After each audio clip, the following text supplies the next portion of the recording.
हमारे मंच पर समाजवादी पार्टी के विधायक जी हमारे साथ में हैं। अभी अलीगंज में एक आग लगी है, 15 बच्चों की जानें चली गई हैं। इस पे आप क्या देखते हैं? 22 जून को लखनऊ में अलीगंज में बहुत भीषण दर्दनाक हादसा हुआ, जिसमें 18 लोगों की मौत हो गई। ये हादसा नहीं था, ये सरकार और प्रशासन की लापरवाही का परिणाम था कि वहाँ पर 18 बच्चों की दम घुटने से मौत हो गई। जब वहाँ पर आग लगी तो अगर उसमें 2 गेट होते तो दूसरे गेट से लोग बाहर निकल गए होते, लेकिन एक ही गेट था और वो गेट जो है वो लॉक हो गया। छत का भी गेट नहीं खुला और अधिकांश लोग वहाँ बाथरूम में गए बंद हो गए और दम घुटने से उन लोगों की मौत हो गई। विधायक जी, बताया जा रहा है 1 साल पहले उस भवन पर पहले से ही कार्रवाई की मांग की जा रही थी।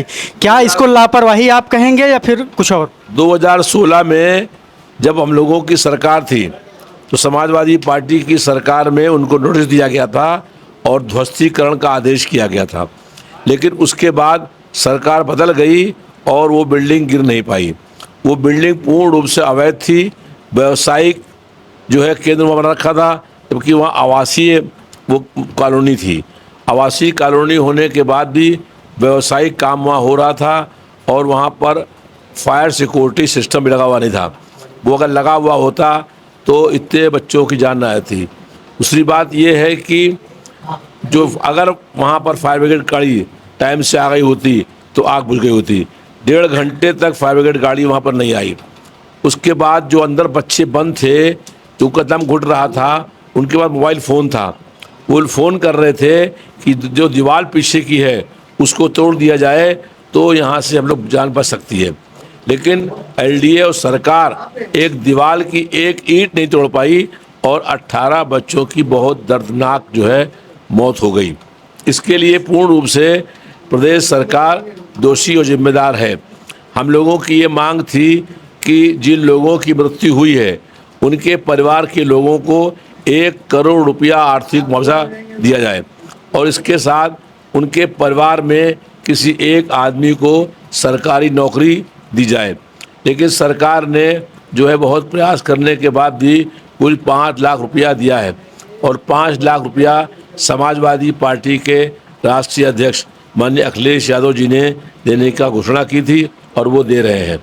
सरकार जो है वो उन लोगों को जिनकी मौत हो गई है उनके परिवार के लोगों से मिल करके उनको संताप देने का भी काम नहीं किया है। यहाँ हमारे लखनऊ मध्य क्षेत्र में मार्टिनपुरवा जगह है और यहाँ पर शत्रुघ्न लाल जी रहते हैं। उनका बेटा नीलेश गौतम की उसमें मृत्यु हो गई। हम लोग उनके परिवार से आज मिलने के लिए आए थे और उनके शोक में हम लोग उनके साथ खड़े हैं। उनके 27 साल के बेटे की जो है उसी अलीगंज अग्निकांड हादसे में मृत्यु हो गई। वो वहाँ जॉब करता था, तो वहाँ जो लोग मरे हैं उसमें से अधिकांश लोग वहाँ जॉब करते थे और उन लोगों की मौत हो गई। उनका जहाँ जॉब करते थे उसने इंश्योरेंस तक नहीं करा रखा था।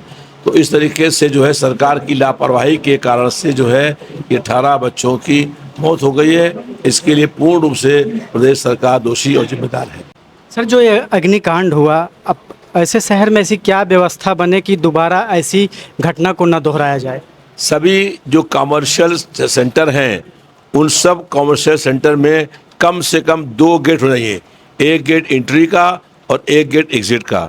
दूसरा जो है हर कमर्शियल सेंटर में फायर सिक्योरिटी सिस्टम होना चाहिए ताकि अगर आग लगे तो उस आग से बचाव हो सके। तीसरी बात ये है कि पूरे तरह से जांच हो कि जो आवासीय इलाका है वहाँ कोई कमर्शियल काम नहीं होना चाहिए।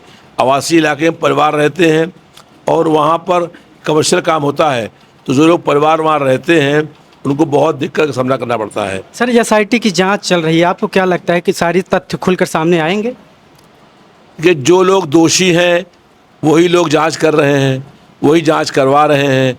हम लोगों ने मांग करी थी कि हाई कोर्ट के किसी वर्तमान न्यायाधीश से या पूर्व न्यायाधीश से इसकी जांच हो, तब मालूम पड़ेगा, तब जानकारी होगी कि 2016 में जब नोटिस दी गई थी तो पिछले 10 साल में भाजपा की सरकार ने उस पर कार्रवाई क्यों नहीं करी और क्यों नहीं उसको जो है 2 गेट लगाने के आदेश दिए गए, क्यों नहीं वहाँ फायर सिक्योरिटी सिस्टम लगाया गया, और ये जांच हो इस बात की कि 1.5 घंटे बाद तक फायर ब्रिगेड गाड़ी क्यों आई और दीवार तोड़ने में इतना टाइम क्यों लगा दिया, और अधिकांश बच्चों की दम घुटने से जो है वो मौत हो गई है।